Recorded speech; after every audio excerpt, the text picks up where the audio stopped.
आज हम लोग पढ़ेंगे user defined function in C plus plus. A function is the building blocks of C++ programs.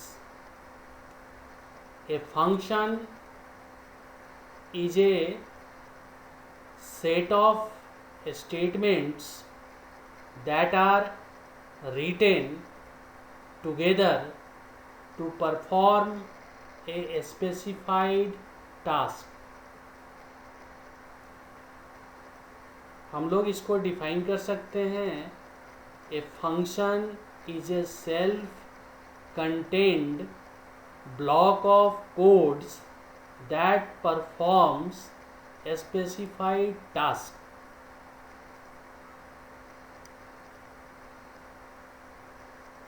A function contain statement और statements that perform some repeated task or specified task.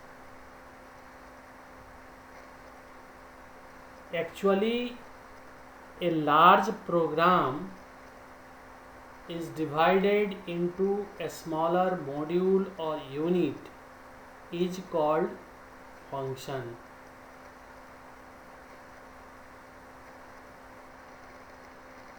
Function के अंदर हम लोग क्या कुछ ब्लॉक्स ऑफ कोड्स इंस्ट्रक्शंस लिखते हैं जिसका कि एक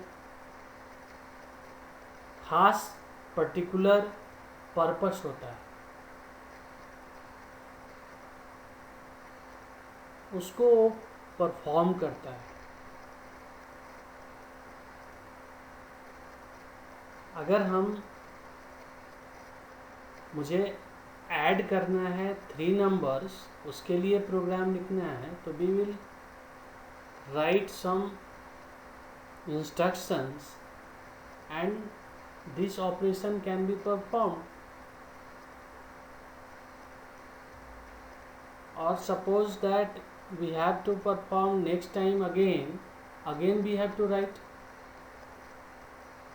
लेकिन अगर हम एक फंक्शन डिजाइन कर लेते हैं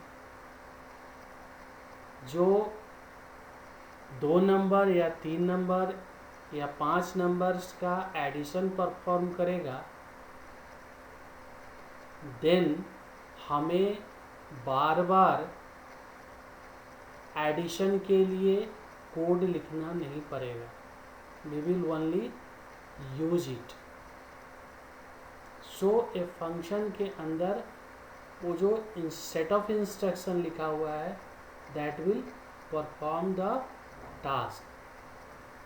तो ये आसान बना देगा प्रोग्रामिंग करना। हमें बार बार एक ही तरह के कोड लिखने नहीं पड़ेंगे।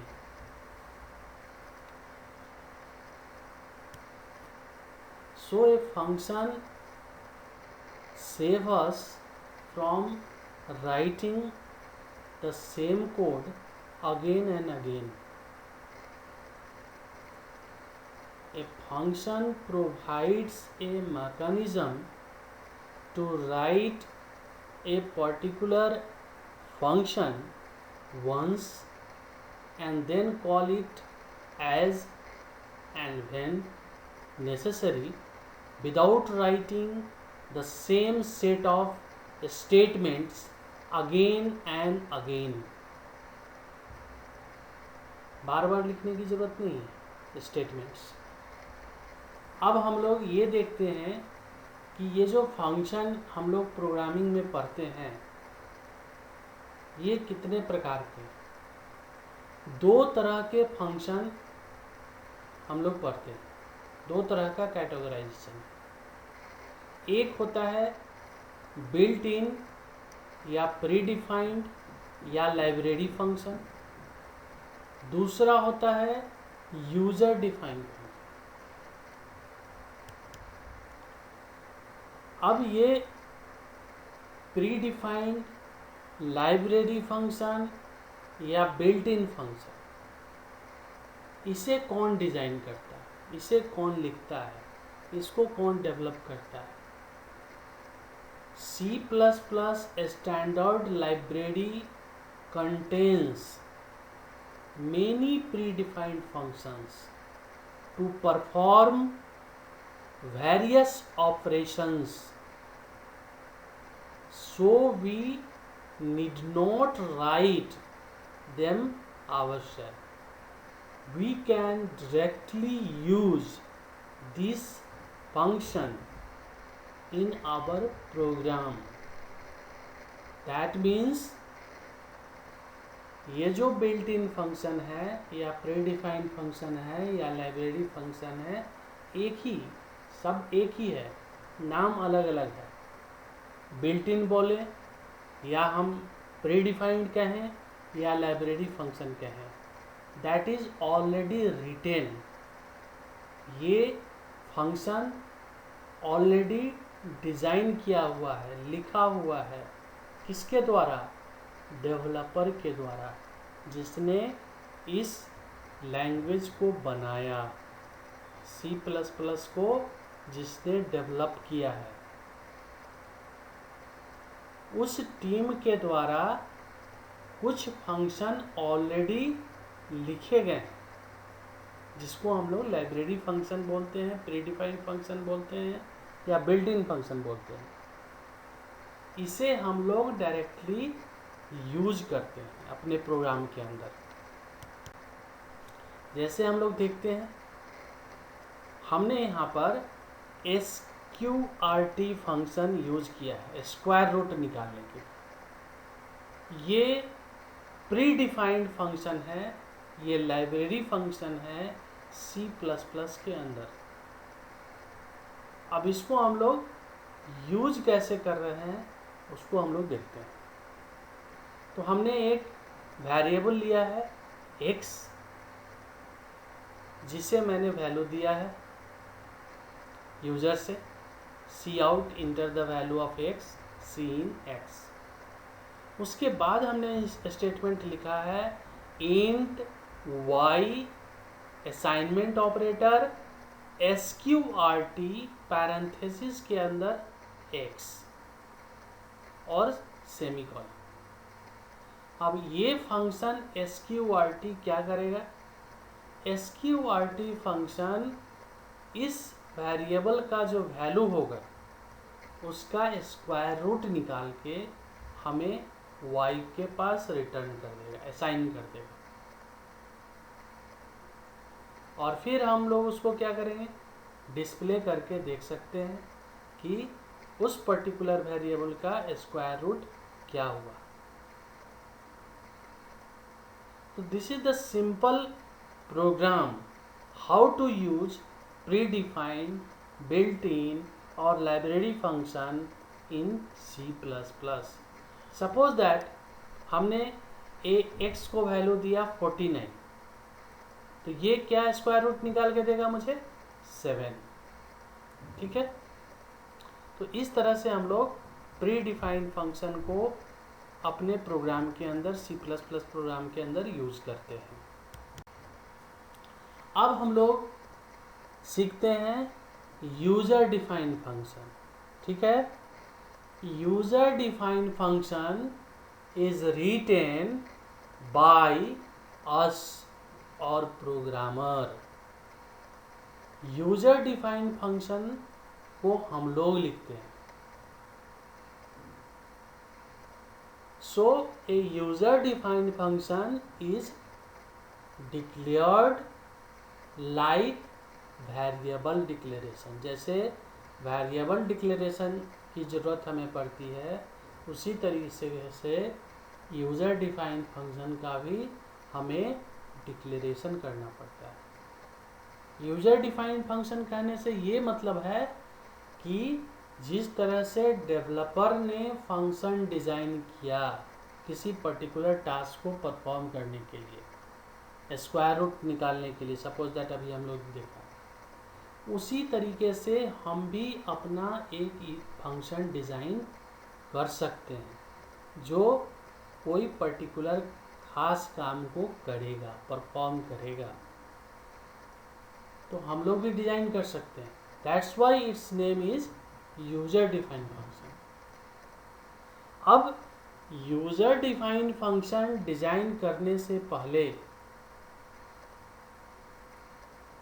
यूजर डिफाइंड फंक्शन को डिजाइन करने से पहले हमें 3 चीज़ों को जानना है, जिसे हम 3 कंपोनेंट्स कह रहे हैं। यह 3 कंपोनेंट्स है डिक्लेरेशन ऑफ फंक्शन, जिसको प्रोटोटाइप बोला जाता है, calling function and called function, या डेफिनेशन ऑफ फंक्शन।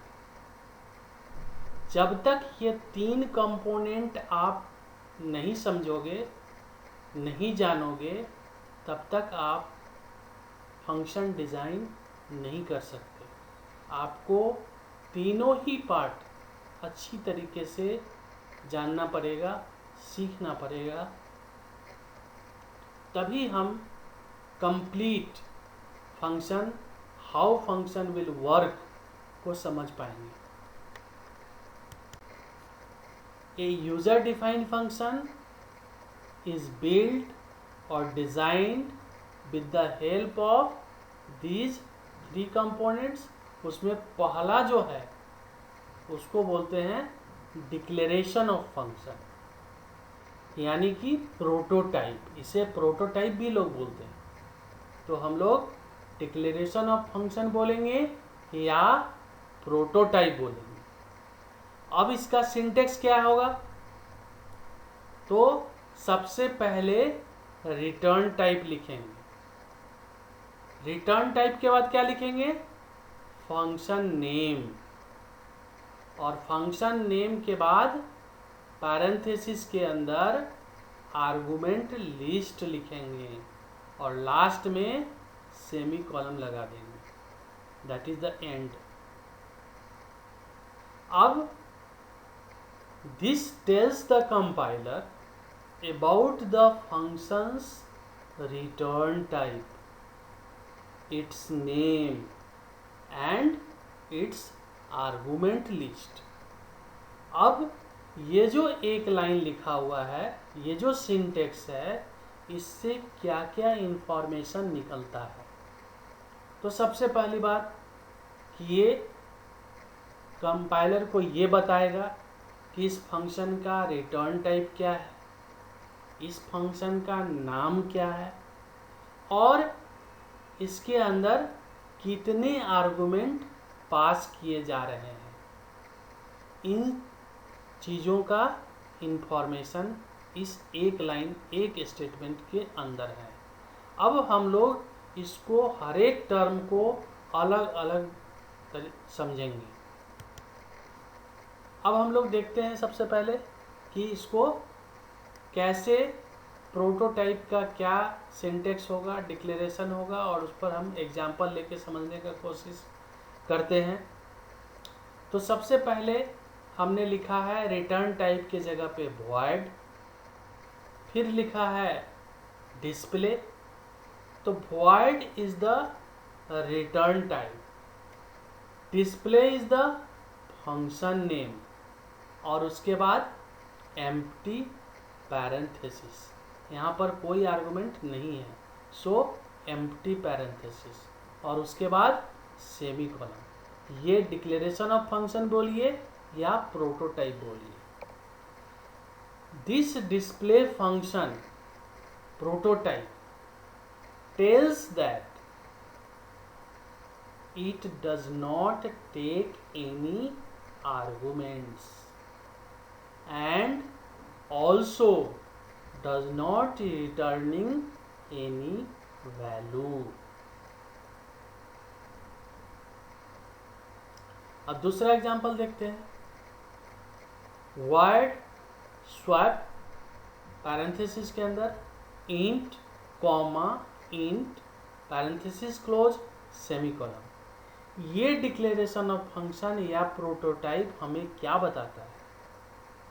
इसका मतलब ये है कि swap function takes 2 arguments of integer type. इसका मतलब ये हो रहा है कि इस स्वैप फंक्शन से हम 2 आर्गुमेंट को पास कर रहे हैं और उसका जो डेटा टाइप है वह इंटीजर है।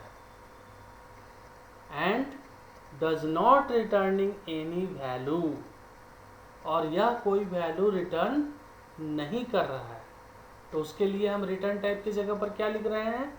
वॉइड। वॉइड भी एक डेटा टाइप। अब एक तीसरा एग्जांपल देखते हैं। इंट सम पैरेंथेसिस के अंदर int comma int parenthesis close semicolon, यह भी फंक्शन प्रोटोटाइप है। यहाँ पर फंक्शन का नाम क्या है? सम, और रिटर्न टाइप क्या है? इंट, और आर्गुमेंट के अंदर 2 आर्गुमेंट और दोनों ही इंटीजर टाइप का है। तो इसका मतलब ये हुआ कि ये जो सम फंक्शन है ये इंटीजर वैल्यू रिटर्न करेगा और साथ साथ 2 इंटीजर वैल्यू को यह एज ए आर्गुमेंट पास कर रहा है।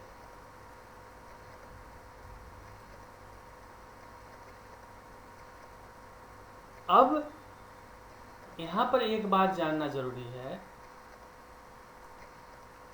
कि फंक्शन जो है वैल्यू रिटर्न कर सकता है या नहीं भी कर सकता। हम फंक्शन ऐसा डिजाइन करेंगे जो वैल्यू रिटर्न कर सकता है या नहीं भी कर सकता। जब हमें ये दिखाना है, ये बताना है, ऐसा फंक्शन डिजाइन करना है जो कोई वैल्यू रिटर्न नहीं करता है, तो रिटर्न टाइप के जगह पे हम वॉइड लिख देंगे। और अगर हम चाहते हैं कि हमारा फंक्शन कोई वैल्यू रिटर्न करे तो हम उसके जगह पर प्रॉपर डेटा टाइप लिखेंगे, जैसे इंट लिखेंगे, डबल लिखेंगे, फ्लॉट लिखेंगे। अब हम इसके दूसरे कंपोनेंट की तरफ बढ़ते हैं जो कि है कॉलिंग फंक्शन। अब कॉलिंग फंक्शन को समझते हैं। When we have a function prototype in our program, then it is essential to write a calling function statement inside main function or in any other function body if the program is using more than one function। ऐसा भी scenario हो सकता है कि हमारे programme के अंदर और कई फंक्शन हों, तब हम ये स्टेटमेंट दूसरे फंक्शन के बॉडी के अंदर भी लिख सकते हैं। जनरली कॉलिंग फंक्शन हमें कहाँ लिखना है? Inside the main function. It is important. So let us see how to write a calling function statement. तो सबसे पहले void display empty parenthesis semicolon, तो ये तो डिक्लेरेशन हो गया, प्रोटोटाइप हो गया फंक्शन। अगर हमारा प्रोटोटाइप ऐसा है तो हम मेन के अंदर इनसाइड द मेन हम इसका कॉलिंग स्टेटमेंट कैसे लिखेंगे? अगर हम फंक्शन का prototype void display empty parenthesis semicolon लिखते हैं तो उसका जो नेक्स्ट कंपोनेंट है कॉलिंग पार्ट, वो मेन के अंदर कैसे लिखेंगे? तो यहाँ पर हमने लिखा है डिस्प्ले एम्प्टी पैरेंथेसिस सेमीकोलन। इसका मतलब ये हो रहा है कि हम केवल फंक्शन का नाम के साथ एम्प्टी पैरेंथेसिस लगाएंगे और सेमीकोलन लगा देंगे। That's it. ये स्टेटमेंट ही कॉलिंग फंक्शन हो जाएगा। अब दूसरा देखते हैं। void swap int comma int अब ये भी एक फंक्शन प्रोटोटाइप। अब इस तरह के फंक्शन अगर हम डिजाइन करना चाहते हैं तो इसका कॉलिंग स्टेटमेंट कैसे लिखेंगे? तो इसके कॉलिंग स्टेटमेंट को लिखने के लिए सबसे पहले हम फंक्शन का नाम लिखेंगे, और चूंकि इसके अंदर दो इंटीजर डेटा टाइप हम दिखा रहे हैं, दो आर्गुमेंट्स दिखा रहे हैं, इसलिए हमने यहाँ पर दो आर्गुमेंट x, y लिखा है और पैरेंथेसिस क्लोज और सेमीकोलन। ये जो दो वेरिएबल है इसका डेटा टाइप भी इंटीजर टाइप का ही होना चाहिए। तो हम लोग समझ गए कि कैसे लिखना है। void swap int, int parenthesis close semicolon. इसका कॉलिंग स्टेटमेंट कैसे लिखेंगे? सबसे पहले हम फंक्शन का नाम लिखेंगे, फिर पैरेंथेसिस के अंदर दो variable separated by comma, parenthesis close semicolon. ये इसका कॉलिंग स्टेटमेंट हो जाएगा। अब हम, और ये जो एक्स वाई है इसको हम लोग एक्चुअल आर्गुमेंट्स बोलते हैं। कॉलिंग फंक्शन के अंदर जो भी आर्गुमेंट हम पास करते हैं, जब भी हम आर्गुमेंट पास करेंगे तो ये आर्गुमेंट एक्चुअल आर्गुमेंट कहलाएगा। अब हम तीसरा एग्जांपल पर आते हैं। Int sum int int closing parenthesis semicolon. यह भी फंक्शन डिक्लेरेशन है। अब इसका हम कॉलिंग स्टेटमेंट कैसे लिखेंगे? जब यह फंक्शन क्या है, सम फंक्शन दो आर्गुमेंट भी इंटीजर टाइप का ले रहा है और एक इंटीजर वैल्यू भी रिटर्न कर रहा है। इसका कॉलिंग स्टेटमेंट, इस तरह के फंक्शन का कॉलिंग स्टेटमेंट कैसे लिखेंगे इनसाइड द मेन? तो सबसे पहले हम फंक्शन का नाम लिखेंगे और पैरेंथेसिस के अंदर दो वेरिएबल्स को पास करेंगे, separated by comma, a, b, closing parenthesis semicolon. अब इस फंक्शन नेम के लेफ्ट साइड, फंक्शन नेम के लेफ्ट साइड एक वेरिएबल लेंगे और बीच में असाइनमेंट ऑपरेटर लगाएंगे। तो इस तरह से क्या हो गया, int Z assignment operator, then function name, then parenthesis, then parameters name separated by comma और क्लोजिंग पैरेंथेसिस एंड सेमीकोलन। और इस केस में क्या है, int Z sum a, b, closing parenthesis semicolon. ये जो स्टेटमेंट है यही कॉलिंग स्टेटमेंट है। अगर इस तरह का प्रोटोटाइप लिखेंगे तो कॉलिंग स्टेटमेंट हमें इस तरह से लिखना पड़ेगा। ठीक है। अब आते हैं दूसरे एग्जांपल पर। इंट पास एम्प्टी पैरेंथेसिस सेमीकोलन। यह भी एक प्रोटोटाइप। अब इसका हम कॉलिंग स्टेटमेंट कैसे लिखेंगे? कॉलिंग स्टेटमेंट लिखने के लिए सबसे पहले एक वेरिएबल लेंगे, इंट के assignment operator, function name and empty parenthesis and semicolon,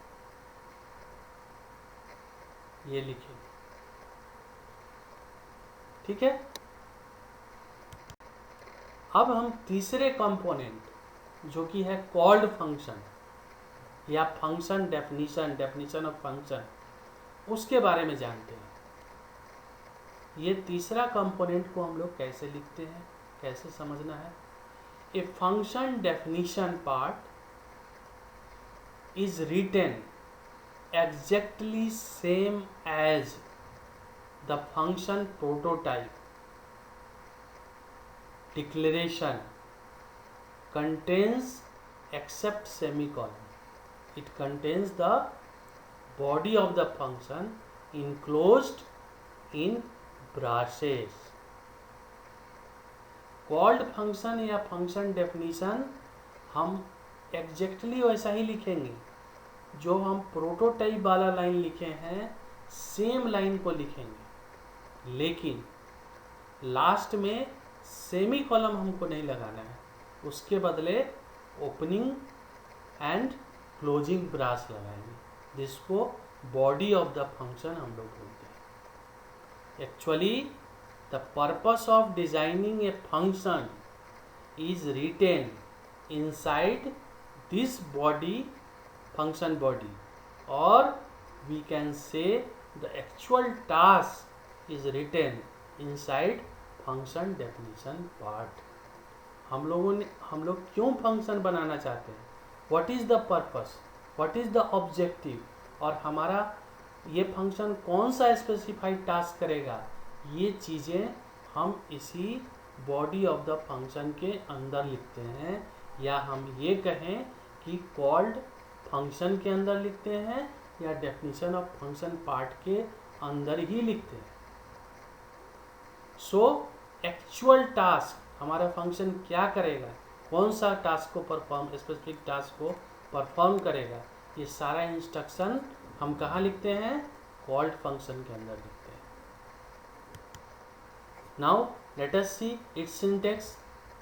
so it's syntax is return type, function name, argument list, opening brass and closing brass। अब ये opening brass and closing brass, ये जो area है इसी को हम लोग body of function बोलते हैं।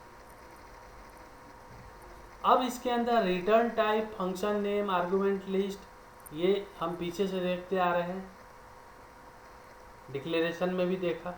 अब यहाँ पर थोड़ा सा और हम लोग समझने का कोशिश करते हैं कि ये जो रिटर्न टाइप है वो क्या है।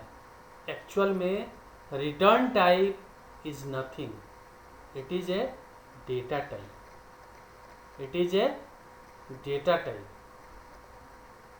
It is a value that a function return to the calling function after performing a specific task या specified task।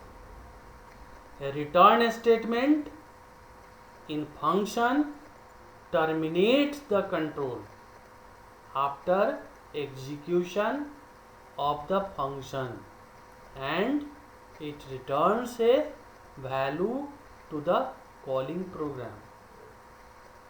A function may or may not return a numeric value।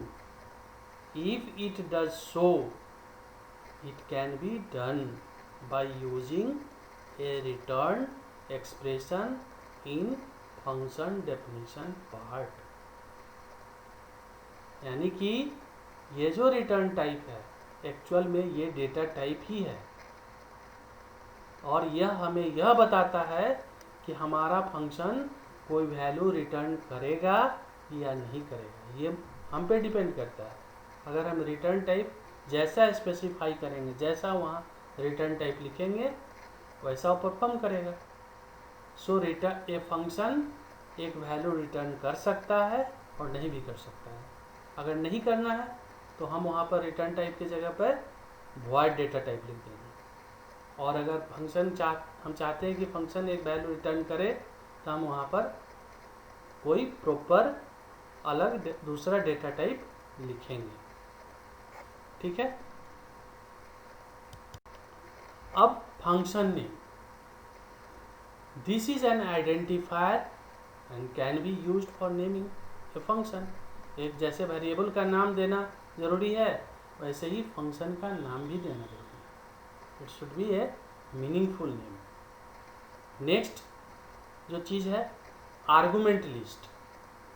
The arguments are pass to the function when a function call is made. The argument list is optional. हम लिख भी सकते हैं, नहीं भी लिख सकते हैं। तो when a function is called, we have to pass the actual values of arguments, so that using these actual values the function can perform the specified task.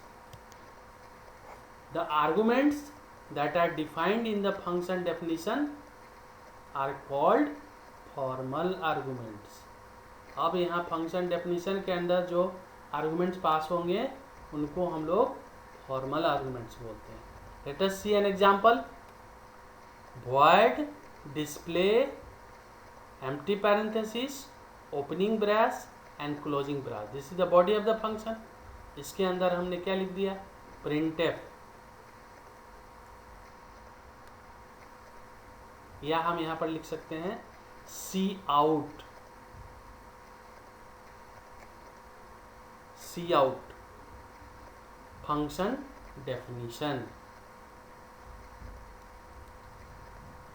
फिर उसी तरीके से void swap int a comma int b. यहाँ पर a और b क्या है, formal arguments.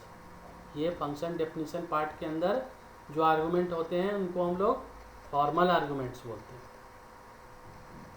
और इसके अंदर बॉडी ऑफ द फंक्शन के अंदर हमने लिखा है कि statement int C assignment operator A semicolon, A assignment operator B semicolon, B assignment operator C semicolon. इस तरह से हम लिख सकते हैं. अब एक प्रोग्राम देखते हैं, कंप्लीट प्रोग्राम. void डिस्प्ले नाम का हमने फंक्शन प्रोटोटाइप लिया है, डिक्लेरेशन किया है. अब इसका calling display empty parenthesis semicolon, और इसका कॉल्ड पार्ट है void display empty parenthesis opening brace closing brace cout welcome. अब ये जब एग्जीक्यूट करेगा, कंट्रोल सबसे पहले void डिस्प्ले के बाद इंट मेन के बाद void डिस्प्ले, डिस्प्ले के बाद सिक्वेंशियली एग्जीक्यूट करते हुए display empty parenthesis semi column के पास आएगा. यहाँ से कंट्रोल जंप करके ये void डिस्प्ले सी आउट वेलकम वाला पार्ट में आ जाएगा, और यहाँ एग्जीक्यूशन के बाद ये पुनः टर्मिनेट करके फिर मेन के पास जाएगा, और उसके बाद फिर further execution return and get C H will be executed. So after execution what will be the output, welcome. once more example. This program will swap the value of two variables. दो variable के जो value हैं उनको आपस में interchange कर रहा है. उसके लिए हमने फंक्शन डिज़ाइन किया है इस काम के लिए. तो सबसे पहले हमने फंक्शन प्रोटोटाइप लिखा है. मेन के अंदर आप देखिए यहाँ पर दो वेरिएबल है, इंट ए असाइनमेंट ऑपरेटर 10 उसको वैल्यू दिया है, दूसरा वेरिएबल है बी उसको वैल्यू दिए हैं 20.